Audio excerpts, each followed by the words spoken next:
Hi, Misha here, and we've been covering various Star Trek and other, for that matter, sci-fi series fleets, kind of going back over them this year with the end of Eaglemoss and the beginning of Master Replicas. We've covered the Klingons, the Romulans, the Cardassians, Dominion, and even did a huge video on Starfleet, on the Federation, even doing one on the Vulcans.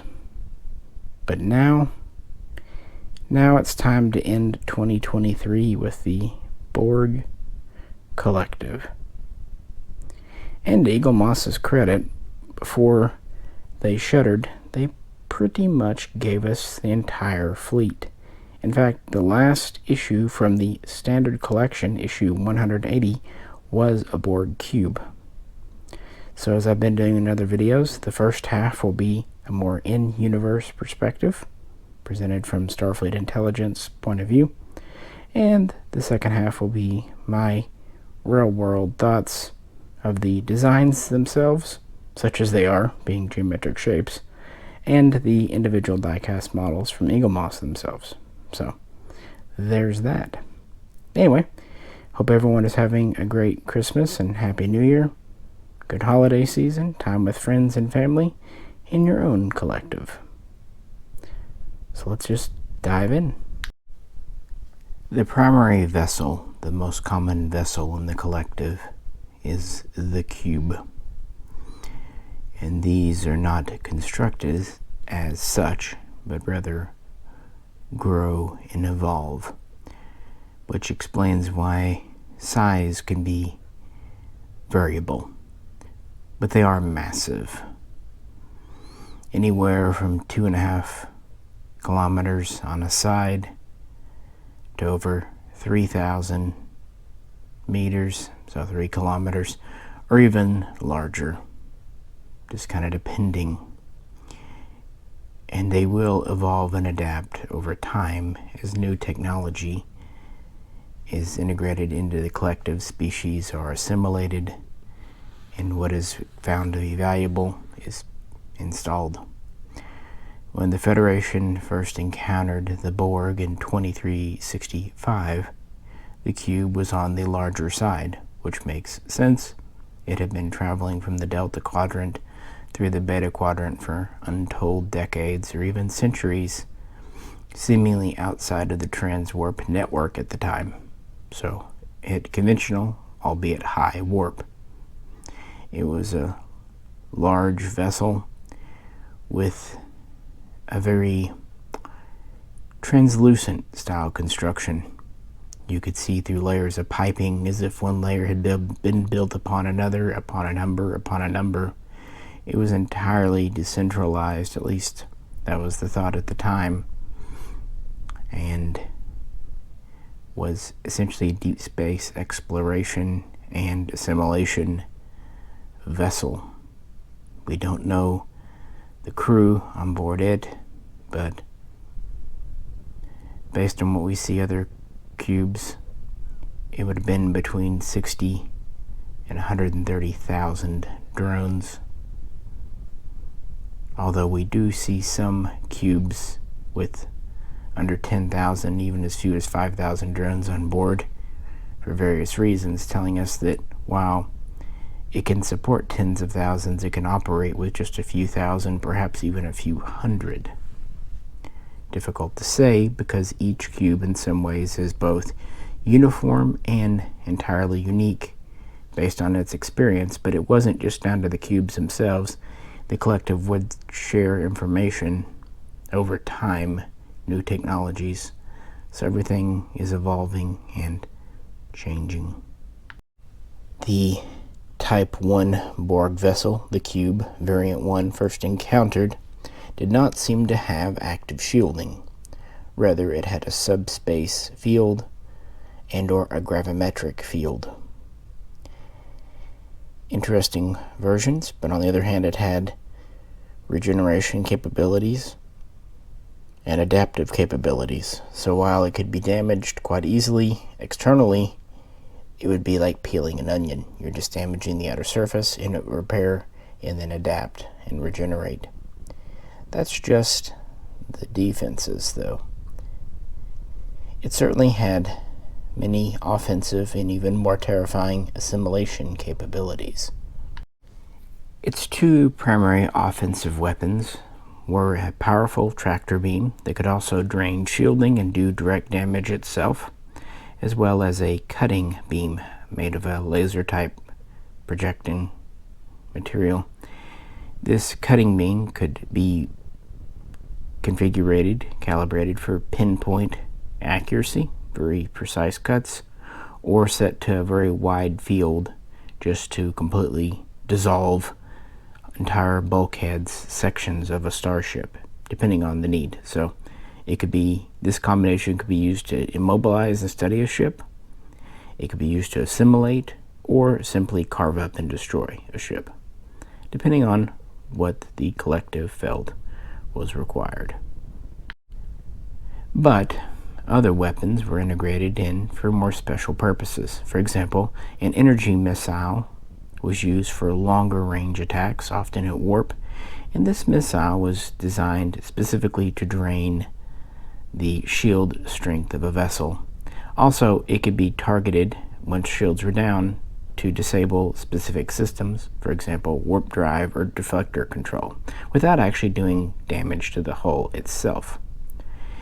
For more aerial attacks, gravimetric charges, not dissimilar to depth charges, could be launched, for example, into a nebula. It would kind of do aerial damage to a region, or could home in themselves independently on a target. Good for finding cloaked vessels or otherwise hiding vessels. Finally, a simple but a very effective, very brute force, solid torpedo-like projectile could be used that would simply do explosive damage. Crude, but very effective if assimilation and study is not required when ships simply need to be obliterated. But what about assimilation? Well, that's where a Borg ship really begins. And the process can take several different tactics. And it can start small. Borg transporters can bypass even advanced shielding, although having the shields down always makes things easier. There is also dispersion field at a Borg's disposal. If needed, this can scatter enemy transporter beams and or sensors, making taking over a ship easier, or simply disabling their sensors, allowing drones on board. And that is step one: get drones on board. Using nanobots and other larger remote control robotic organisms and purely mechanicals, ship systems can be taken over, and ship's personnel. So a handful of drones, especially if they can get on board undetected, can rather quickly and successfully commandeer a vessel. Step one is to secure an area, a point of operations, and begin modifying it internally. During the advanced process of assimilation, the climate will be changed to a high humidity of 92%, and the internal temperature will be raised to well over 100 degrees Fahrenheit, 39 degrees centigrade. This assists the assimilation process, especially biologically, speeding up metabolism, allowing the nanites in the bloodstream, the nanoprobes, to take over even faster. Earlier on, they would use more surgical methods to create new drones. Later, nanites would be replaced by nanoprobes, and this would allow more internal growth based on the existing metabolism. And from that point, the ship itself would begin assimilation, first internal corridors, rooms, and then it would start spreading external structures. For example, improving sensor abilities and shielding abilities, taking advantage of technology already on the ship, boosting it, as well as adding Borg enhancements here and there. These will start to sprout like a fungus, like mushrooms from a vessel, rather asymmetrically, simply depending on where nanoprobes were injected and where the drones were located. And so it could be rather haphazard in the beginning, much like a virus. More organic, at least in spirit, than mechanical.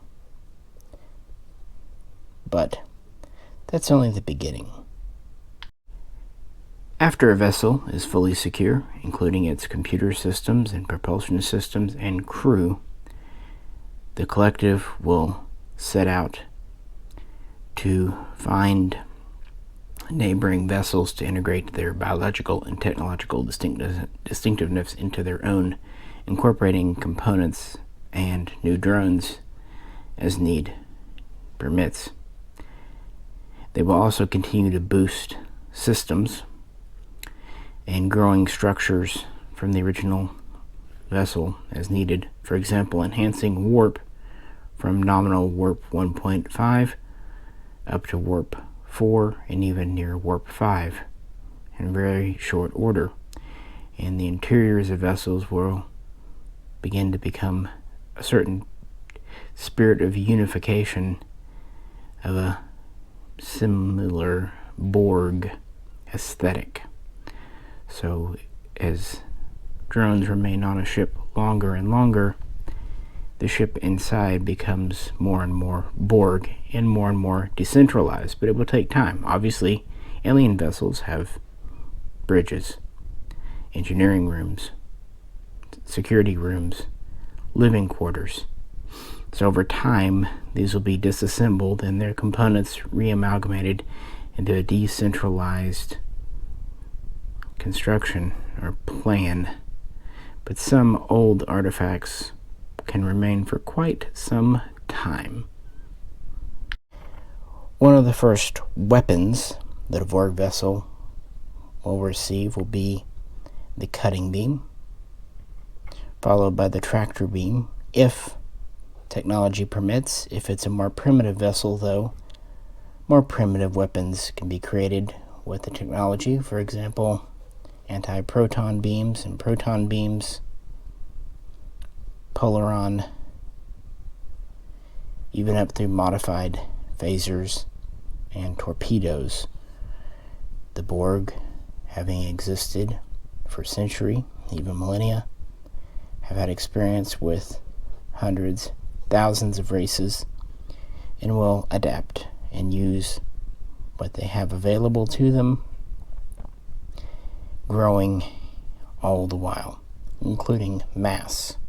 Borg vessels will continue to grow as long as material and energy is available, and if energy is low, as mentioned, nearby vessels or colonies will be sought out to scavenge for material to be converted, and drones for the labor. Drones themselves can work together to regenerate, repair, and construct, being stored in alcoves when not needed, and even the young are not wasted. They are placed in maturation chambers so they can more quickly be evolved and be turned into useful pieces of the collective. And from this point, vessels generally are grown into a few different patterns or shapes based on the original vessel and the needs of the collective in that region and at that time.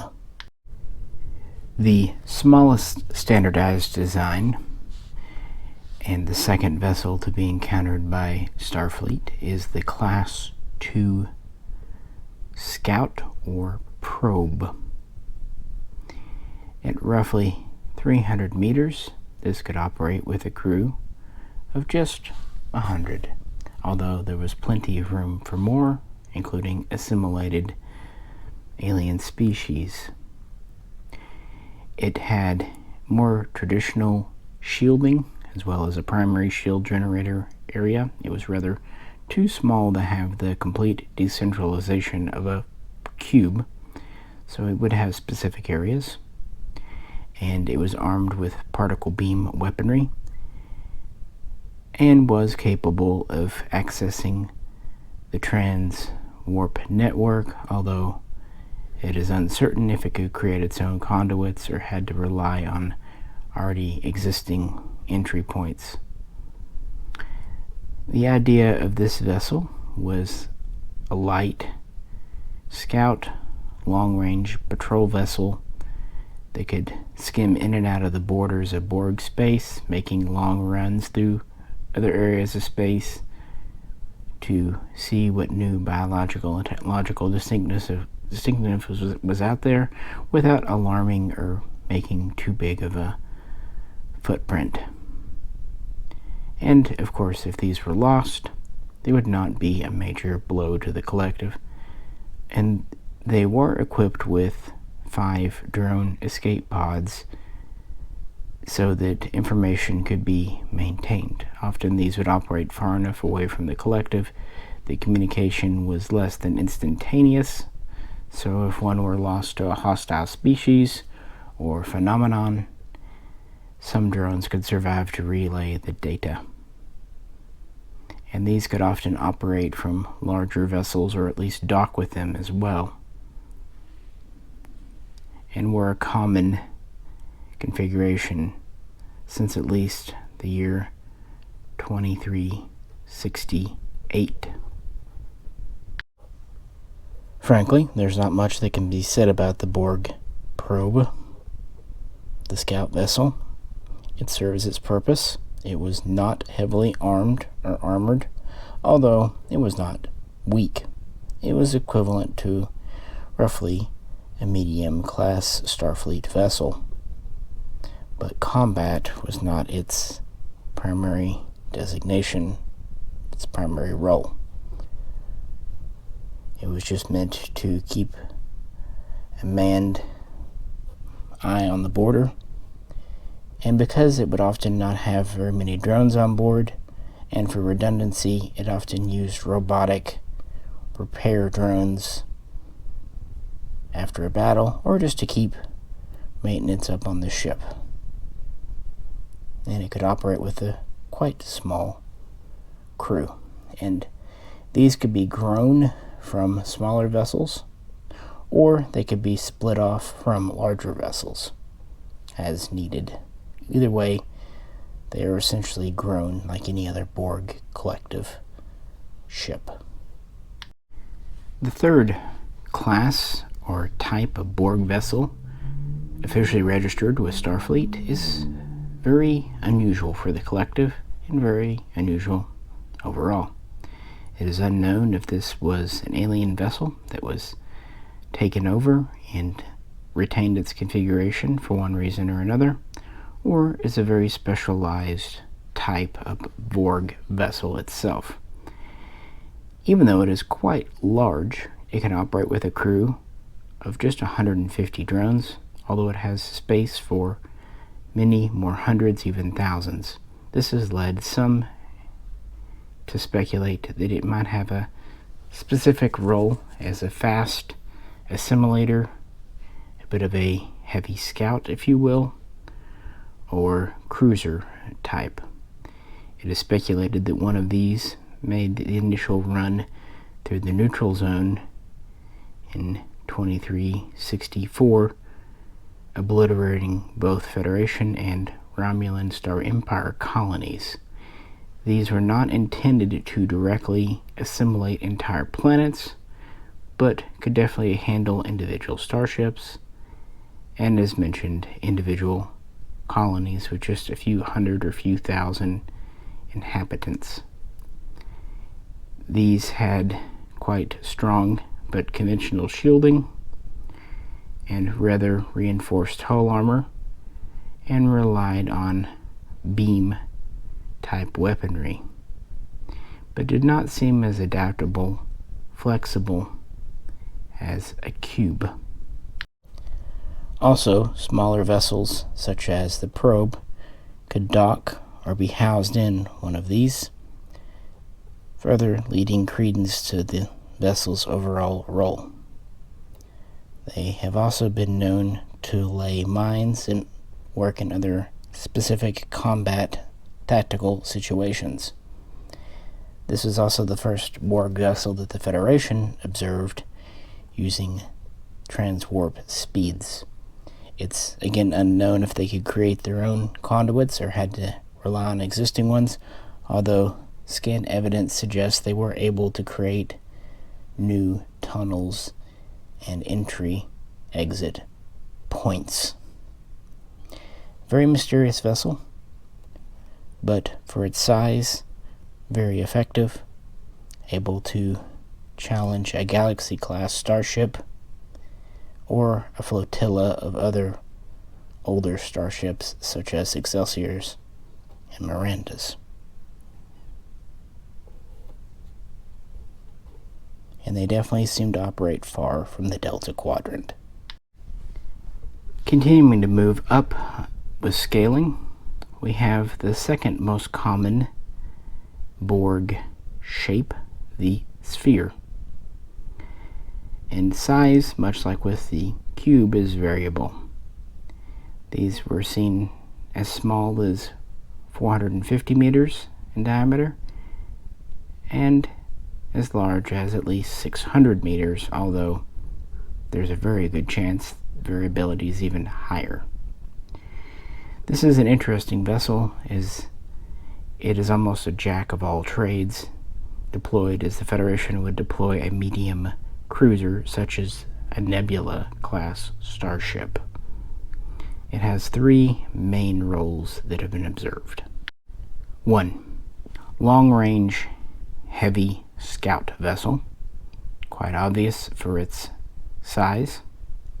It is, of course, capable of high warp and transwarp, and is capable of housing well over 10,000 drones, possibly many, many more, thus assimilation and other more collective-oriented and growing roles, also research.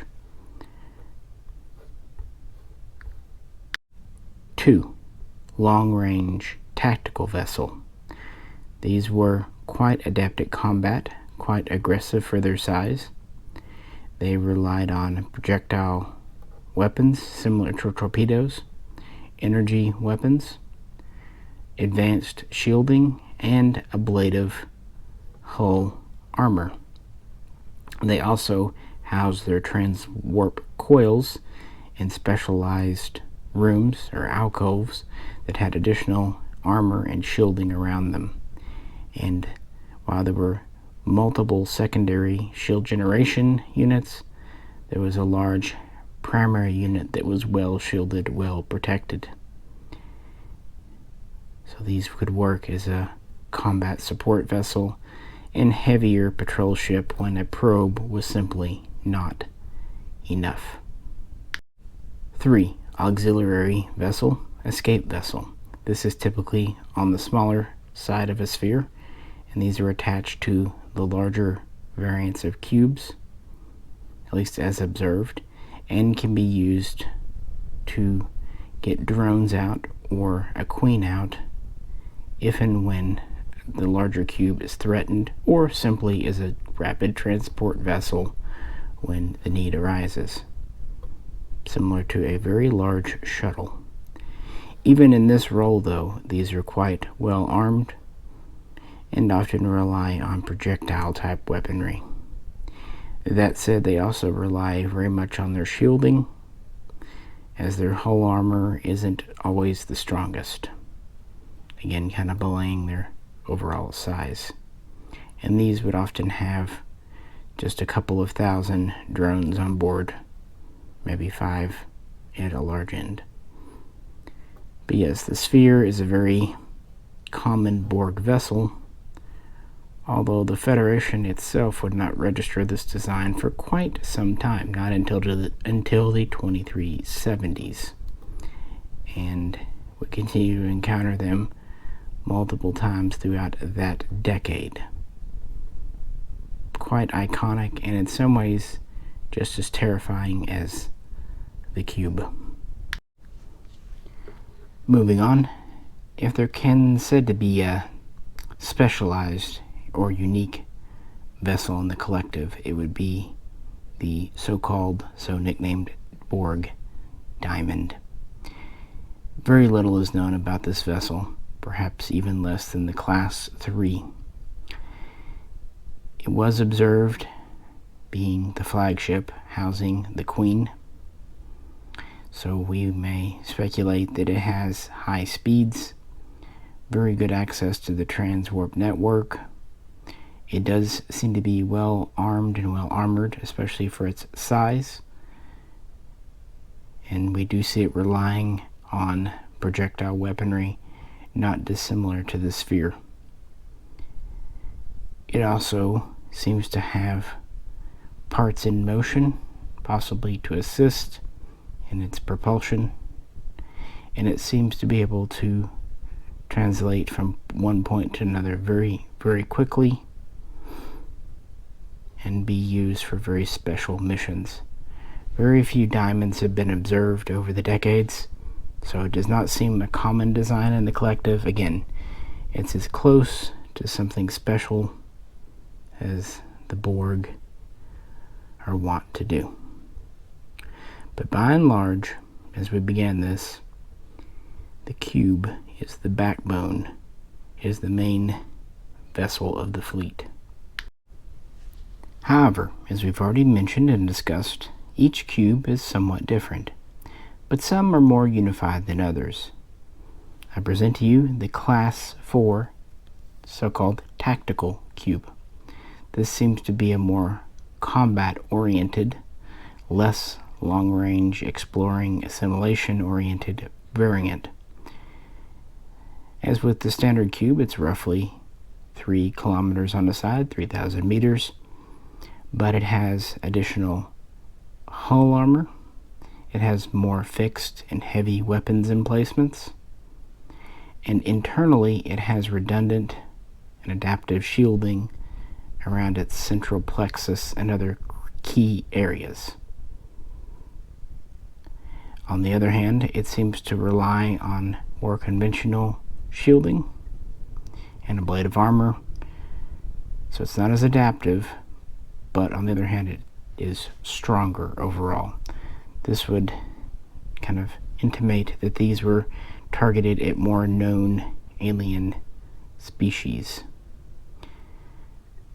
We really don't know how many cubes or tactical cubes the collective has. Often in the past, Earth has only encountered one at a time. However, in 2373, the Intrepid-class Voyager observed 15 cubes in one location. Later, it observed 47 cubes in a nebula. And from an alien, Arcturus, it was discovered that hundreds of cubes were used to assimilate his world, but on the other hand, his people were very technologically advanced and might have been considered a challenge to the collective. So it definitely seems like at least hundreds, if not thousands, of these behemoths are at the collective's disposal, although the majority are probably not of the class for a tactical variant. These were used to combat true adversaries such as Species 8472. And we end this analysis where we began, with the more conventional long-ranged Borg cube.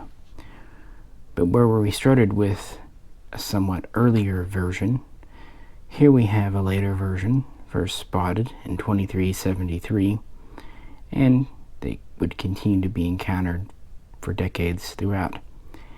Very much similar to what came before, this is a bit of an adaptation in evolution. The more translucent, more layered external hull has been replaced with a more solid plated hull. Not as much as the tactical cube, but more than before.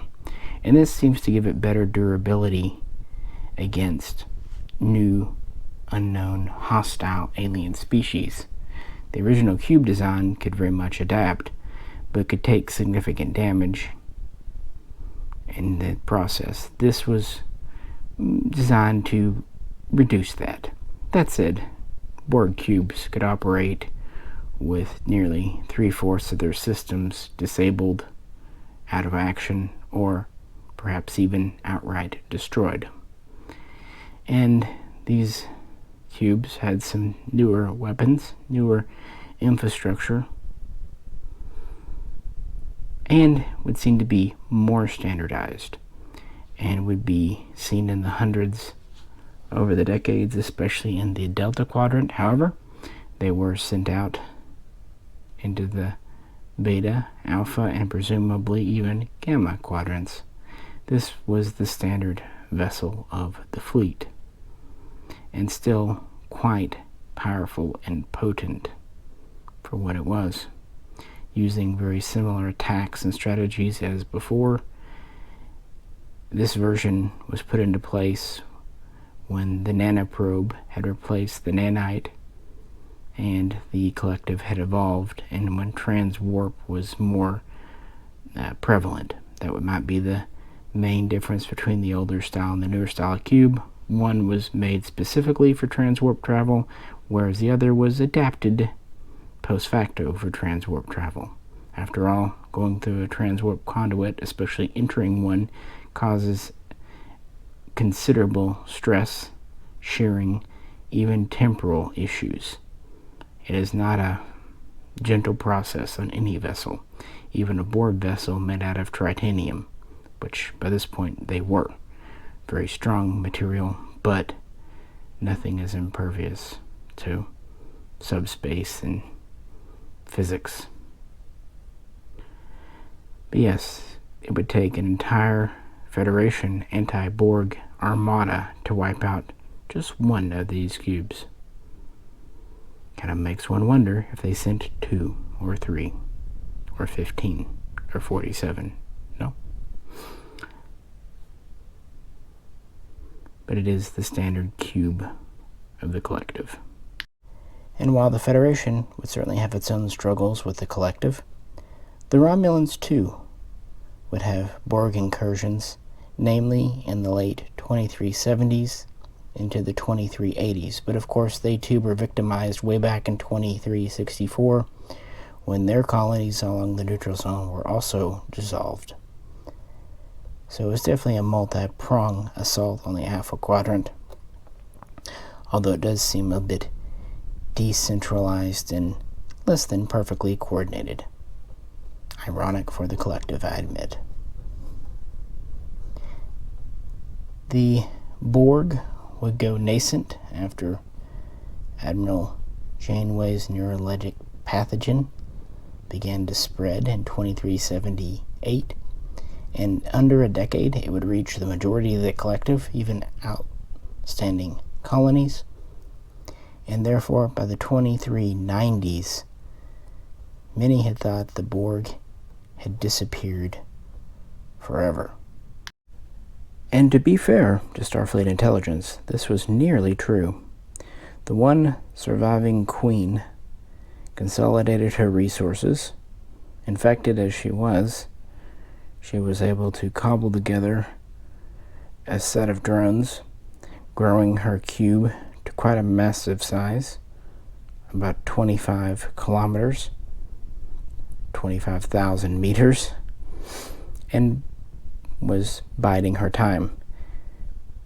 In 2401, she would launch her contingency plan, her final assault, her final hope, even though her vessel was only 36% operational and only had a few hundred surviving drones. Most resources and most drones have been cannibalized to keep the Queen and others going. And this gambit, while a long shot, did achieve initial success, but in the end was always doomed to failure, as most last gasp battles offenses are.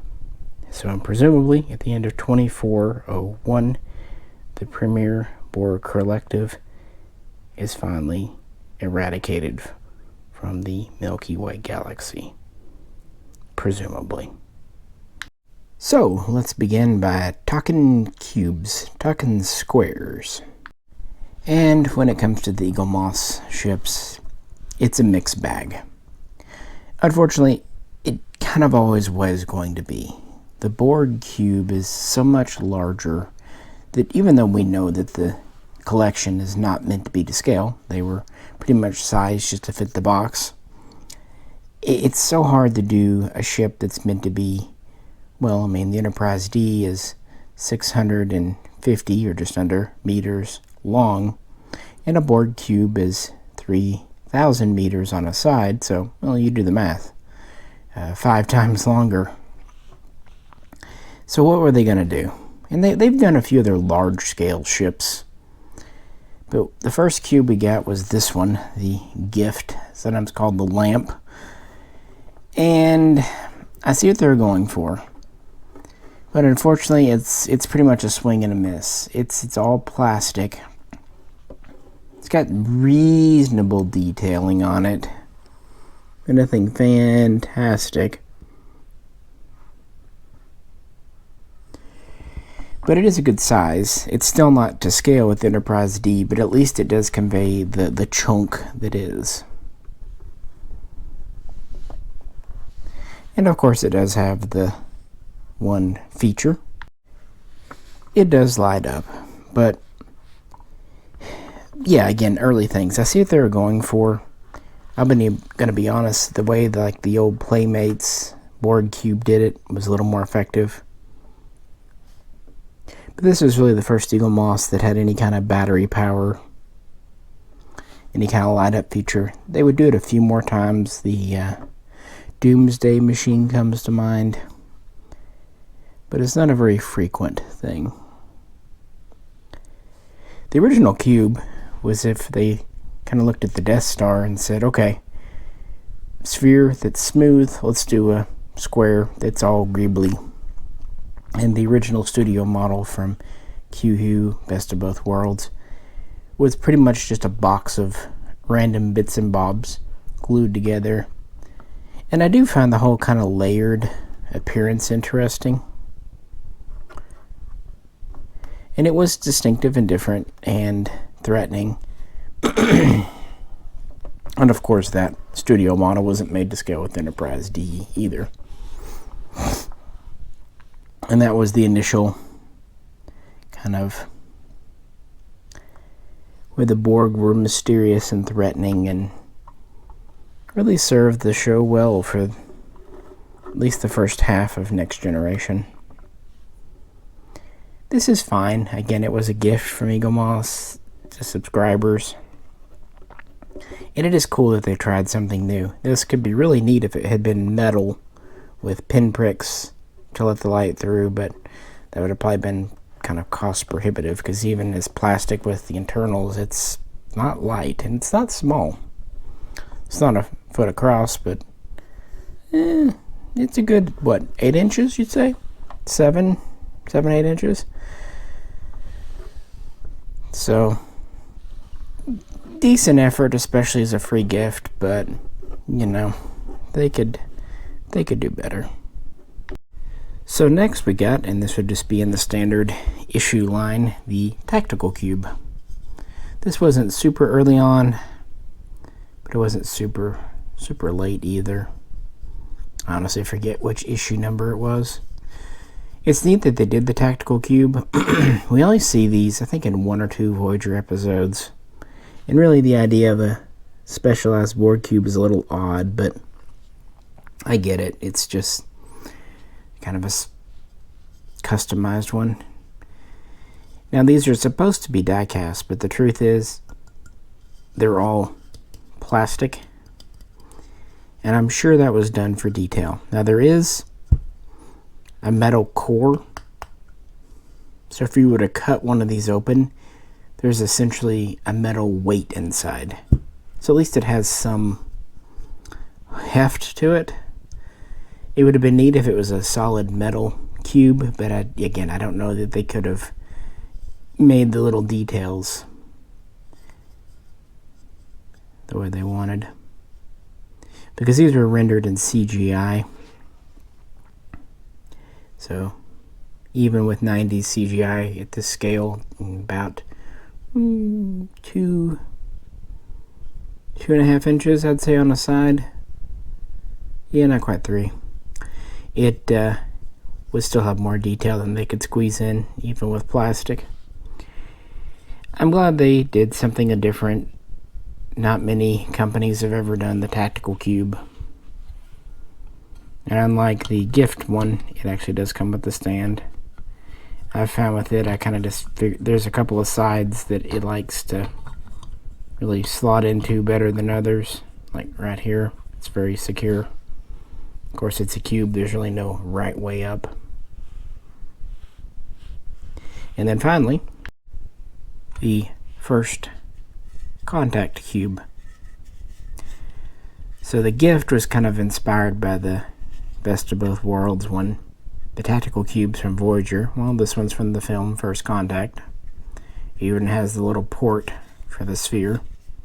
And this was the final one in the series, as I mentioned, issue 180. And it's really about the same size as the tactical, but it has a much heavier weight. It's actually pretty chunky.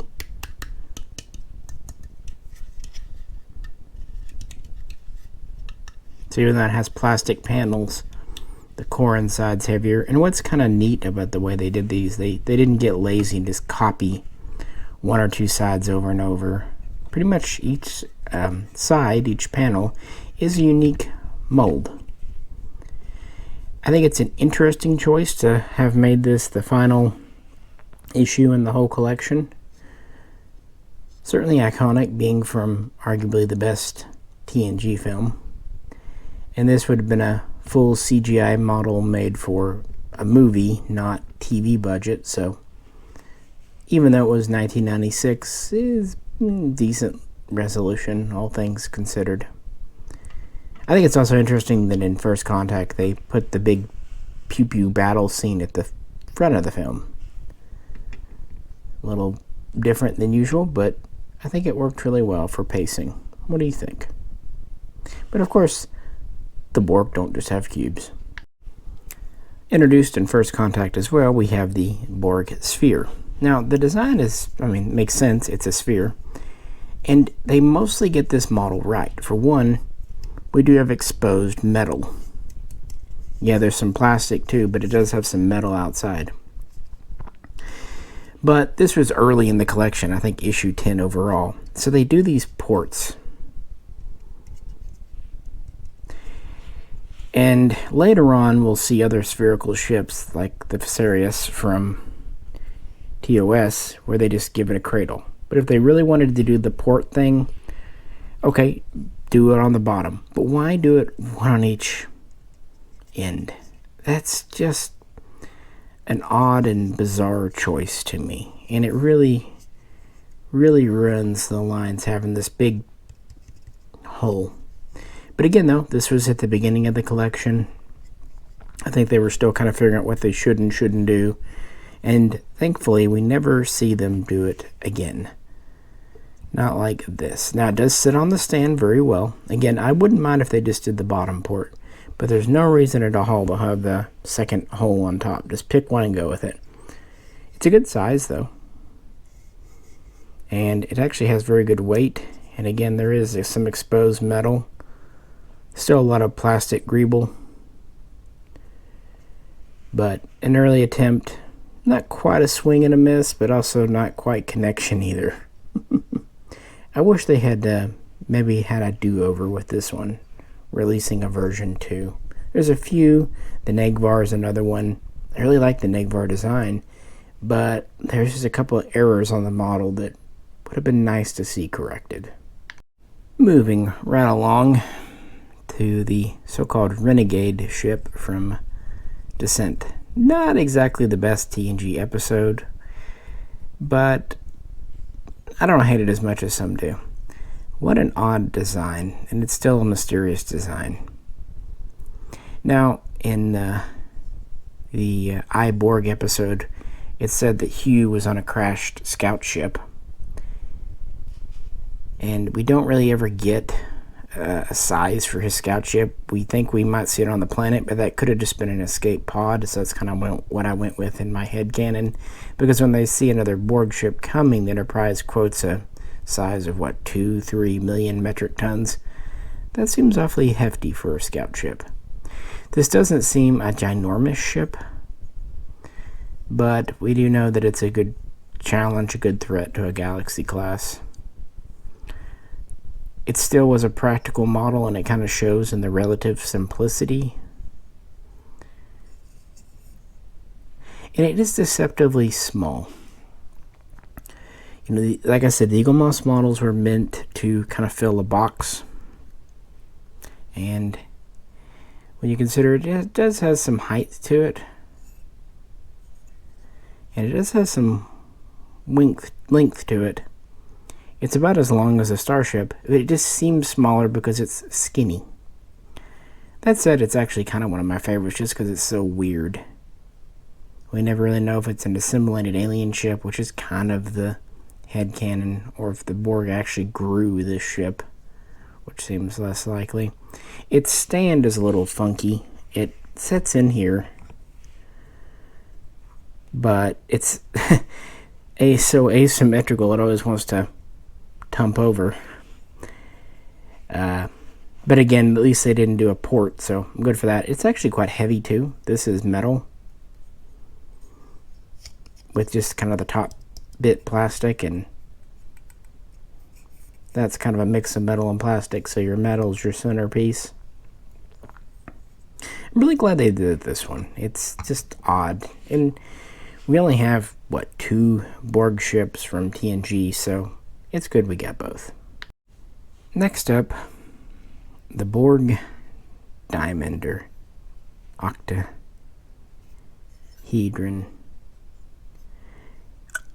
They did a really good job with this one. It's large. It feels larger than it is, so it's kind of the opposite of the Renegade ship. It sits on the stand very well. And even though it's pretty skeletal, it's got good weight. Metal, kind of a flat metal plate, and then metal at the end. And then the sticky out bits can be a mix of metal and plastic. So it's got some good weight to it. And this was interesting because it was one of the earlier studio models made for Voyager, and it was CGI. So that let them have some movie bits. And I can see whereas a Borg ship would be a good early CGI, because you have basic shapes and then you just put a bunch of greebly kind of nonsensical patterns on them. In fact, that's what made the design work quite easy for them, is they didn't have to make weapons ports and deflector dishes and nacelles. They could just make some basic shapes, put some bumps and humps on them, and call it good. We really know nothing about this ship. We see it transporting the Queen. We see it getting blowed up. And I don't think we ever really see it again. But I think Eaglemoss took it and really did the best they could with it. And again, it sits in its stand very well. My only gripe about it is on a shelf. It is so darn tall, you've got to put it on a shelf with more clearance. I mean, most ships are a lot shorter, especially your Starfleet ships, but just pulling over a cube, you can see that it's almost twice as tall as the cube, and that's but the stand's pretty low. So yeah, I think they actually excelled quite nicely there. It's really one of my favorites. It's an interesting ship to feel around with, cop a feel on. Next up, the Borg Probe. And this is a ship I really want to like. I'm glad they did it. We only see it, once in Voyager. And actually, before you think they were being kind of wasteful with their CGI budget, the design was actually conceived as a potential for the auxiliary craft, the escape craft in First Contact. But when they went with the sphere, they just kind of had this one knocking about. Yes, it looks like a bar soap, complete with kind of the ends rounded out so you could grab it. Some also say it looks like a coffin. I like it. It's the design, I mean. Also kind of looks like a snack cake. Look at the rib here. Like, I don't know, like a ice cream, Eskimo pie, Little Debbie. I don't know. A nano probe-filled snack cake. So when Eaglemoss announced they were doing this, I thought, cool, we don't have too many Borg ships. It was in Voyager, rather prominent, even if it was blown up rather quickly. At least it was not a teeny tiny background ship. At least it was the main focus for a scene. And it's a good size. I'm not going to complain that. It's good volume. But unlike the Renegade ship and the Diamond, it suffers from the same problem as the cubes. It's plastic all around. Now it does have the metal block inside to give it some weight. That's good. Unfortunately, some people, when these came out, reported that their weights weren't secured. Now, Eaglemoss was known for sometimes using less glue than they needed to, and on a normal ship, that's not a problem. A little dab of glue, boom, you're right as rain. Luckily, these models, even though they have pieces, kind of plug together nicely, little pins and pegs, and you can re-glue or sometimes glue for the first time together nicely. I think all my Enterprise 1701s, the saucer was loose or came off from the neck, but little glue in the slot and right as rain. Unfortunately, if you got one of these and your metal weight was loose, nothing you can do. It's sealed up. I mean, I guess you could take an X-Acto razor, try to split the halves apart, and assuming they didn't overglue them, you could get in there and glue it down, but my luck, I'd crack the bloody thing and there'd be that. So, and there's greebles on this, but I don't know why they couldn't have done it at least like the sphere and have some exposed metal. Again, I like the size. I like that it's fleshing out our Borg fleet. I like that we have a probe. I like to think that Hugh's initial ship was like this and then got destroyed by something, and that's what his escape pod came from. And then maybe a couple of these docked to the Renegade ship. Again, we're getting into headcanon, but it would make sense that a galaxy-spanning collective would have smaller, less obvious ships like this. So I like the design. It's still simple, still unique though. But on some level, I feel like Eaglemoss phoned this in. And I believe they made this one around the same time they did the Federation Hollow ship, which is another one that's pretty much all plastic. In fact, it's even worse. I don't know if that even has metal inside. At least this one has some weight. It does sit on its stand very well. It has good presence on a shelf. Just when you pick it up, you're like, oh, that is one light bar of soap.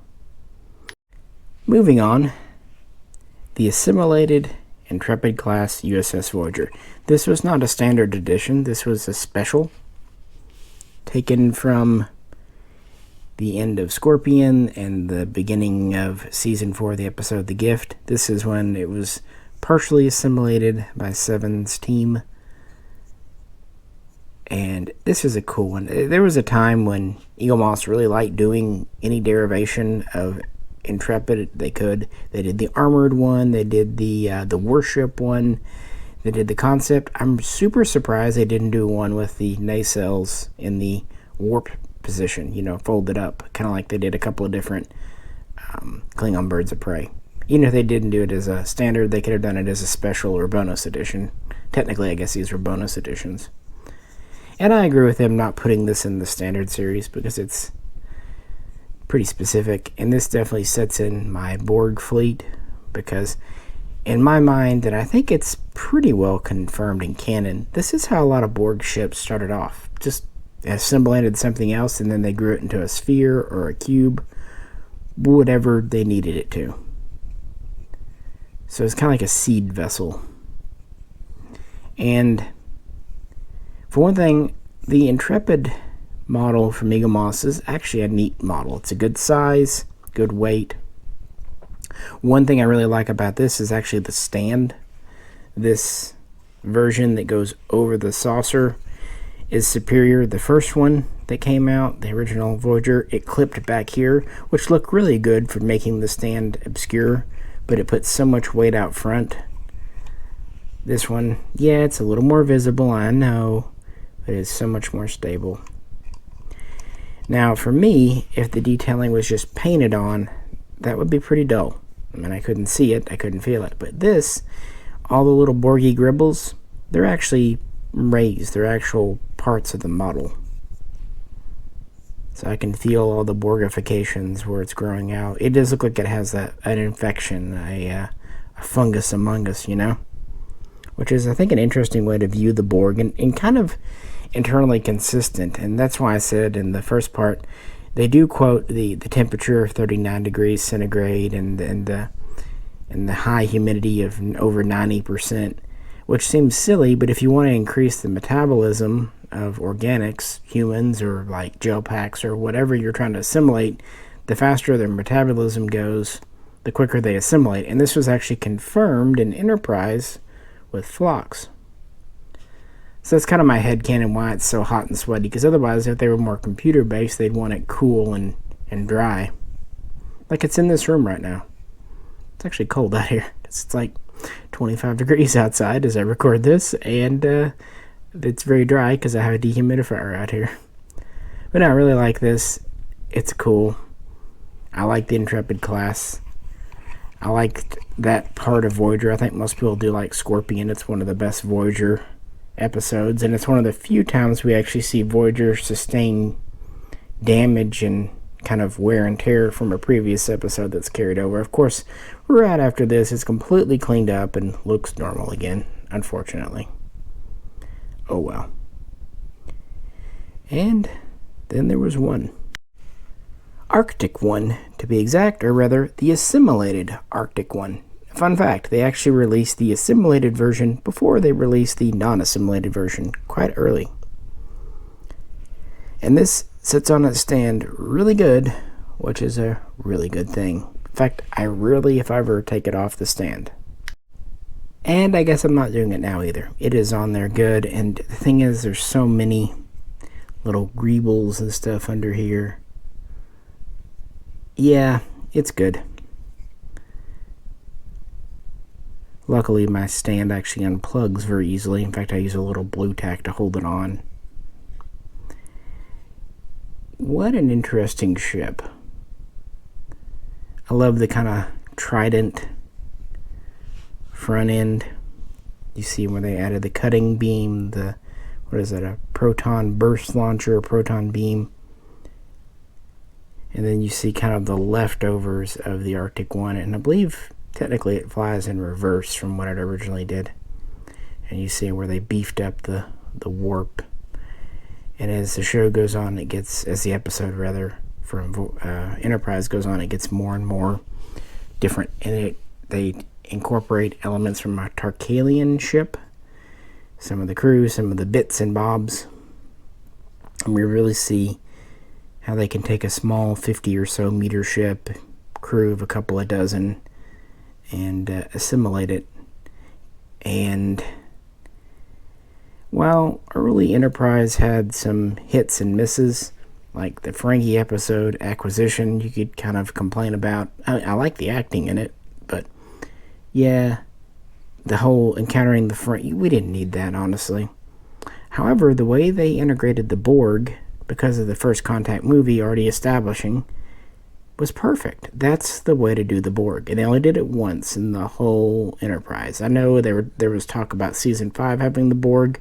Who knows? I think it would have been good because Season 4 was so good. But that's how you use them. And they did seem OP again because, okay, by the time of Voyager, Janeway's owning the Borg left and right. And the Queen's there. This one, there was no Queen. There was no face to talk to. The Enterprise crew are centuries out of date. And this is 24th century Borg technology up against 22nd century Earth technology. And it felt it. In fact, they were only able to destroy this ill-equipped ship by the skin of their teeth. I like the flux part. Again, that kind of supports my theory about the way the heat and humidity work to assist in assimilation, because flux slows down his metabolism and uses radiation. It worked well. I mean, nothing's 100% perfect on TV, but as far as it goes, I liked it. And so I like this ship from it. And I like that we have a partially, in the middle of being assimilated ship to present.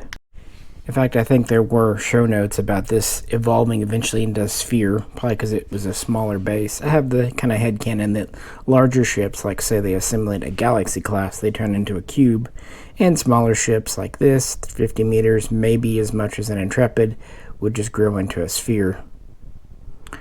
But the model's neat. It's got a lot of detail to it. It's pretty light because, again, all the detailing, but there is still a metal core. I'm much more forgiving when you understand why they have to do plastic to get all the detail in like this when it's complicated. That's okay. Of course, by this point, Enterprise was entirely CGI. And by 2002 or so, CGI technology had progressed pretty considerably from 1996. But 'tis our Borg fleet. And up through the series, Next Generation, Voyager, of course DS9, Enterprise, this was current. But Picard did give us some other Borg ships. There was the Artifact cube, which was essentially the same as the First Contact cube, but just slightly different hull markings. Kind of these trenches were cut into it. Maybe for Red 5 to do a run, I don't know. And I'm sure if Eaglemoss had continued on with the Picard universe, they might have done one. And that would have been cool to maybe have them do a special size like this again. Give it a redo, maybe in metal, or at the very least, better lighting. And of course there was the Singularity, Girardi's Borg ship, which I know it's big, like 10 kilometers, but I don't have a clue what it looks like, so yeah, we can argue about Picard Season 2, but I would happily buy one just to have something different. And then of course there's the Queen's giant cube from the end of Picard Season 3, which is again pretty much a standard cube, but with a lot of damage and some spires and more greebly sticking out. But maybe one day Master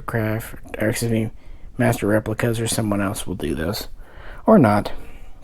At least we have all the classic Star Trek Borg ships. So overall, I'm pretty darn content with that.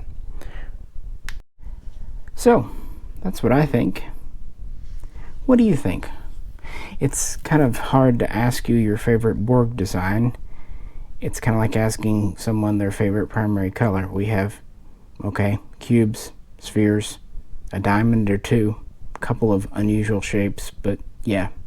Either way, I don't know. Which Borg design do you like the best for whatever it is? You can't say they didn't go unconventional with the Borg, especially originally.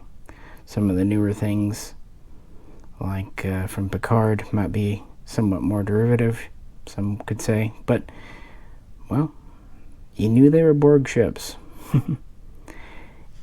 As I said at the beginning, hope everyone's having a great holiday season as we close out 2023. That's why I wanted to do this one kind of final fleet video just to round out Star Trek. I pretty much have covered everything outside of the couple of new ships from Picard. And we never really did get the scout ship and the original TNG, not as such, so I made do with beta canon best I could. With all that, best season's wishes from Mishaco. Catch you very soon in 2024 next year.